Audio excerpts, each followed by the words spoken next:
Congratulations. I would request Dr. Arnab Gupta to do the honors. Thank you, Dr. Arnab Gupta. Obviously, I've heard her name so much, but then I got to see one of her documentaries based on alopecia of a cancer patient. So remember, you did that role. So I really enjoyed this one of the cancer survivors who we're working with. So it's an honor it's my privilege to be honest. Thank you. And just to tell you that I'm wearing this pink shirt which doesn't suit me like Gurpreet, but this is mainly to respect women here. Thank you.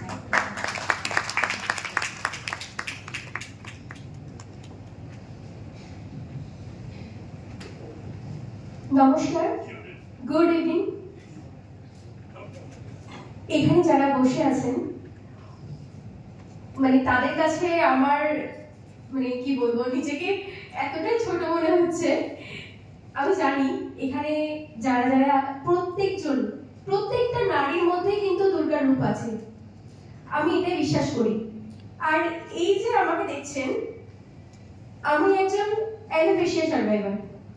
তো আমার যখন 5 বছর বয়স তখন আমার মাথায় চুল ঝরে যায়।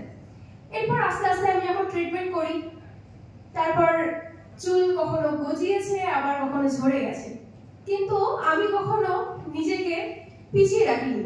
মানে আমাদের হয় না যে আমাদের মেয়েদের বেশিরভাগ যে একটুখানি চুল ঝরে যাচ্ছে, আমি আর বেরোবো না, আমি ঘরের মধ্যে থাকবো, এই ব্যাপারটা কিন্তু মানে সবার মধ্যেই আছে। তো স্কুল কলেজ লাইফ, তারপর বিভিন্ন জায়গায় আমি যেহেতু ইভেন্ট ম্যানেজমেন্টের সাথে যুক্ত, তো সমস্ত রকম জায়গাতেই কিন্তু আমাকে রিজেক্ট করা হয়।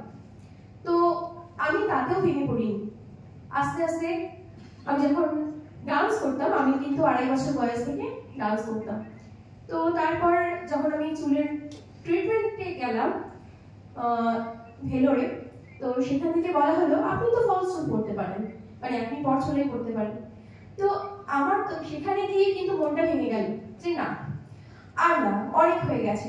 লক্ষ লক্ষ টাকা খরচা করে আমি যখন আমার সব থেকে প্রিয় চুল, সেই জিনিসটা যখন ফিরে পেলাম না, তো আমার সেদিকে যাওয়ার মতন সময় নেই। এরপর সোশ্যাল মিডিয়া আমার জন্য কিন্তু একটা বিরাট বড় প্ল্যাটফর্ম।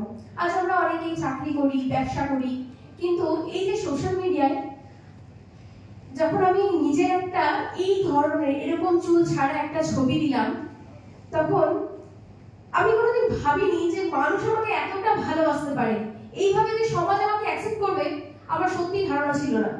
প্রেম, ভালোবাসা, কাজ প্রত্যেকটা মানুষের জীবনেই আসে, আমার জীবনে এসেছিল। সমস্ত জায়গা থেকে কিন্তু আমাকে মানে ছাঁটাই করা হয়েছে।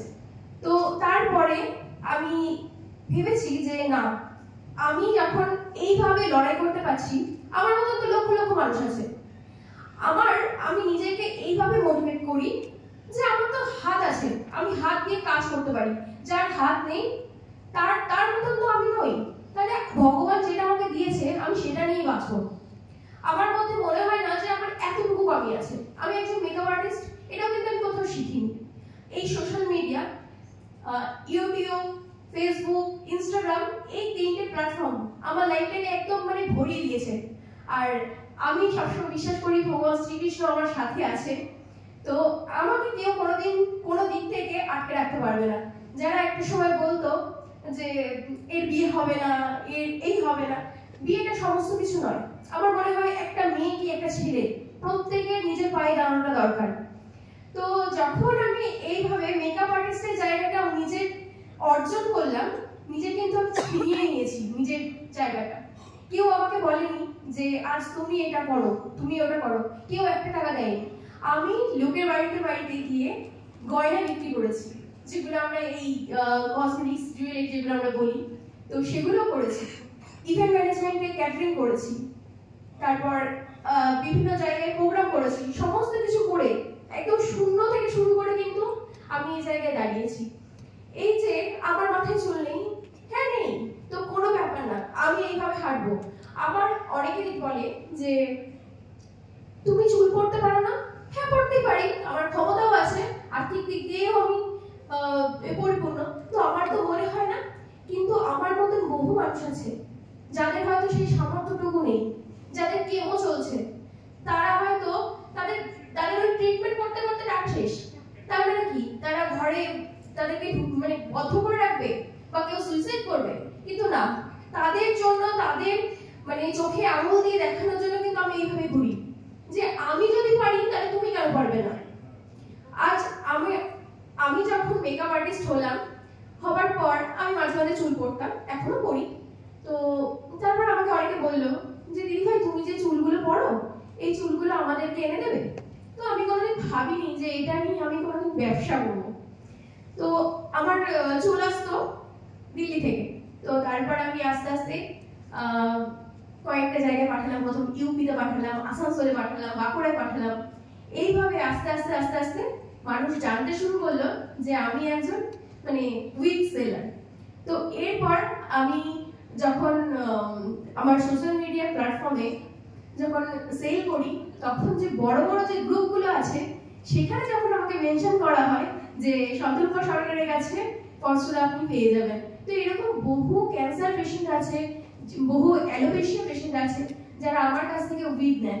তো আমি সত্যি বলছি একটা সময় মানুষ যখন বলতো যে আমার চুল নেই, আজ সেই দুর্বল জায়গাটা মানুষের কাছে, মানুষের মুখের কথা যেটা দুর্বলতা, সেই জায়গাটা দিয়েই কিন্তু আজকে আমি সমস্ত কিছু জয় করেছি। তো এটাই বলবো কোনোদিন কোনোভাবে হেরে যাওয়ার নয়। আজ যে মানুষগুলো আমাকে দেখে হাসতো, আজ তাদের যে সমস্যা যখন হচ্ছে তাদের মুখে আমি হাসি ফোটাচ্ছি।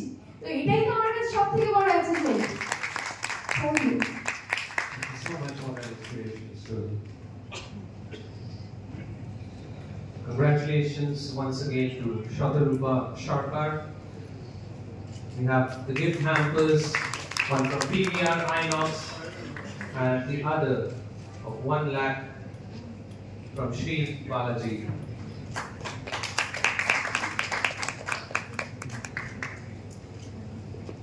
Congratulations once again. Ladies and gentlemen, we have